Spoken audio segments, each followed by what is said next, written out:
Okay, we're going to recognize and use fundamental identities so we can derive some useful identities from the 6 trigonometric functions. The other 4 trigonometric functions can be related back to the sine and cosine functions using these basic relationships.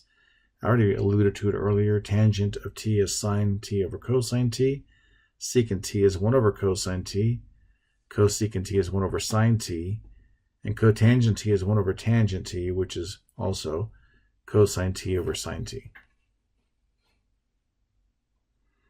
So example, given that sine of 45 is square root of 2 over 2, which we have in that chart. Cosine of 45 is square root of 2 over 2. Evaluate tangent of 45. Well, tangent of 45 degrees is going to be sine 45 over cosine 45.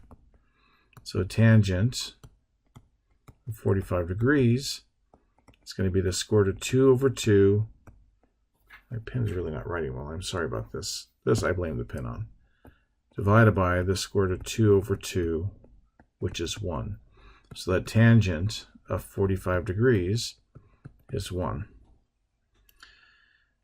Given that sine of 5 pi over 6 is 1/2 and cosine of 5 pi over 6, cosine of 5 pi over 6 is negative square root of 3 over 2, what is secant of 5 pi over 6? By the way, we could just use reference angles too, and you have that chart. We know what secant of pi over 6 is because it's a reference angle.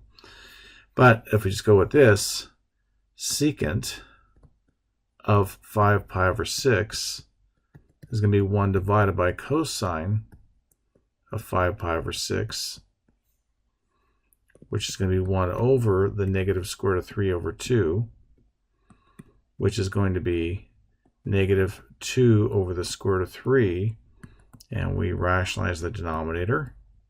So we get negative 2 root 3 over 3. Okay, now let's look at simplifying secant of t over tangent t. So this is going to be 1 over cosine of t over sine of t over cosine of t. So 1 over cosine of t times the reciprocal of the denominator, cosine of t over sine t. So the cosine t's divide out. We get 1 over sine t, which is cosecant t. There you go.